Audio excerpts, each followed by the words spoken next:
네, 큐브의 키워드는요, 왜라는 키워드를 가지고 왔습니다.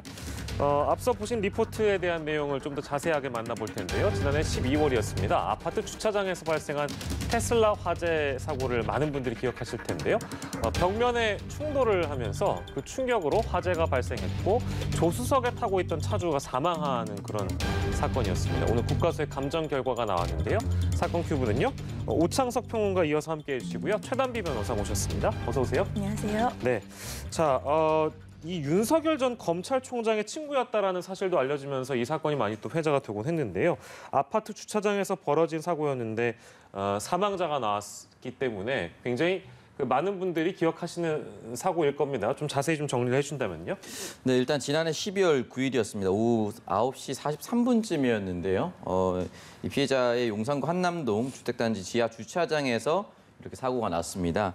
벽면 주차장을 들이받고 곧바로 차량이 조금 많이 훼손돼서 이제 불이 타는 내용인데 이 부분에 있어서 이제 차체가 변형돼서 배터리에 충격이 가해져서 화재까지 이어졌다라고 했고 이 과정에서 대리기사 같은 경우는 급발진이 일어났었다라고 주장을 한 상황이었고 현재까지 조사로 봤을 때는 이 지하 주차장의 전등의 위치라든지 지하 주차장의 진입로의 크기 그리고 상대 맞은편에 차량이 없었다는 점을 들어서 여러 가지로 급발진이 아니라 운전자의 부주의였다라고 이야기를 남겼습니다. 예, 그렇습니다. 말씀 주신 대로 이게 이제 국과수에서 감정 결과가 오늘 나온 것인데 당시 대리기사는 이게 그 급발진이라는 주장을 한 것이고 국과수에서는 그러니까 다른 결론을 낸 것이죠? 네, 맞습니다. 그러니까 지금 사고가 발생한 지 4달 만에 결론이 나왔습니다. 그 당시 앞서서 말씀하신 것처럼 운전기사 같은 경우에는 내가 통제할 수 없는 상황이었다라고 진술을 했습니다. 그래서 그 당시에 경찰이 차량을 압수를 해서요.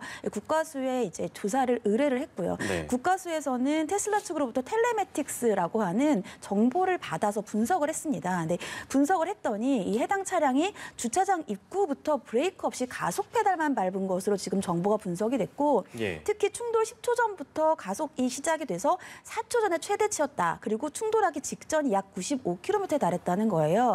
예를 들면 이렇게 내려가면서 충돌을 하기에는 브레이크를 밟아야 되는데 그러한 정보가 없다 보니까 이제 운전자의 과실이다라고 판단을 내렸습니다. 예, 그 이제 방금 말씀 주신 대로 테슬라 측으로부터 정보를 받아서 뭐 아무튼 어려움을 겪었겠죠. 해외로부터 정보를 제공을 받아서 이런 결론을 내린 것일 텐데 그 정보만으로는 뭐랄까요? 객관성 우려 이런 것도 있을 수 있는데 운전자 부주의로 결론낸 또 다른 근거가 있는 겁니까, 평론가님? 일단 지금 텔레매틱스를 기반으로 한 게 최종적인 결론에 가장 크게 영향을 미친 것 같고요. 사고 기록 장치라고 해서 테슬라 내부에 EDR이라는 시스템이 있습니다. 근데 중요한 것은 이제 충격과 화재로 손상이 많이 돼서 이 부분에 대해서 복원을 제대로 하지 못했습니다. 테슬라 측에서는 이제 블랙박스 형태, 그러니까 비행기처럼 이제 사고나 여러 가지 형태에 대해서 보존하기 위해서 EDR을 넣어놓기도 하지만 이거는 운전 패턴이라든지 무인 주행을 위해서 사실은 테슬라 측이 원해서 넣은 장비이기도 합니다. 그렇기 때문에 이 부분에 대해서는 충격으로 인해서 더 이상 복원할 수가 없었고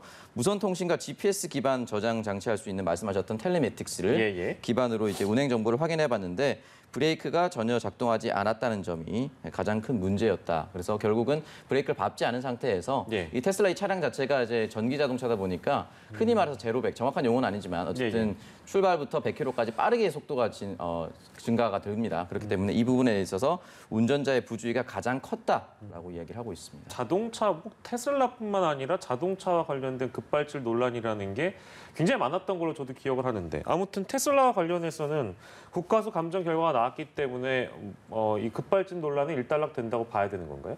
일단 지금까지 국과수의 입장만으로 봤을 때는 그동안 일어났었던 이유는 이제 빠른 가속에 익숙치 않아서 고의가 아닌 운전 부주의로 인한 이런 사고라고 보는데 테슬라 급발진 같은 사례가 굉장히 보고가 많이 됐습니다. 보고가 많이 됐는데도 불구하고 미국뿐만 아니라 우리나라에서도 전혀 이제 테슬라의 자동차의 문제 또는 결함으로 나온 적은 사실은 없고요. 탤런트 손지창 씨가 2016년에 미국에서 이가와 똑같은 사건이 벌어졌고 모델도 동일한 모델입니다. 약간 디테일은 다를 수가 있겠지만 2016년부터 이제 고소에 들어갔는데 결국 2019년에 고소를 취하했습니다. 그 사이에 이제 6명 정도 집단 소송을 펼쳤다가 또 나머지 사람들이 또 테슬라 측과 합의를 하면서 이 소가 취소됐고 취소가 돼서 또 다시 개인적으로 소송을 제기했다가 다시 2019년에 3년 만에 모든 내용이 이제 종결이 되면서 결국은 테슬라 회사 측의 결함은 없는 것으로 나왔습니다. 그렇군요. 지금까지 상황을 정리해봤고 이제 이 다음에 어떻게 될 것인가? 그러면 실제 대리기사가 운전자의 부주의, 그러니까 대리기사가 명백하게 차량을 잘못 운전했다, 조작했다. 그러면 어떤 혐의가 적용이 되는 거예요? 네, 일단 이제 운전기사의 과실이라고 이제 국가수 감정 결과 나왔기 때문에 네네. 이 경우에는 이 교통사고 처리 특례법상의 업무상 과실치사라고 하죠. 그래서 네네. 운전을 하면서 다른 사람을 사망에 이르게 한 경우인데 보통은 급발진인지 아니면 운전기사의 과실인지 여부가 다툼이 있을 때에는 네. 운전기사가 과실이 있다는 것에 대한 명백한 입증을 해야 합니다. 네. 그런데 이번 사건에서는 이제 국가수 감정 결과 운전자의 과실이라고 나왔기 때문에 예. 아마 입증은 이미 된 것으로 보이고요. 그래서 현재 이 운전기사 같은 경우에는 교통사고 처리 특례법상의 혐의로 위반 예. 혐의로 지금 현재 조사를 받고 있는 상황입니다. 예. 근데 그 사고 당시를 우리가 기억을 해보면 이게 차량 특성 때문에 구조 작업이 늦어졌다 이런 지적도 있어서 구조대는 6분 만에 도착을 했는데 이게 차량 문을 여는데 굉장히 어려움을 겪었다는 지적이 있었어요. 그러면 테슬라의 책임도 물을 수 있다고 봐야 될까요, 평론가님? 이 부분에 대해서 테슬라가 앞으로 이제 이 부분 개선해서 나갈 예정이라고 발표하긴 했었는데 결국에는 외부 손잡이 지점을 누르면 전자식으로 문이 개폐가 됩니다. 근데 이렇게 화재가 나거나 전력이 셧다운 됐을 때는 전력이 즉시 차단되기 때문에 문 자체가 열리지 않습니다.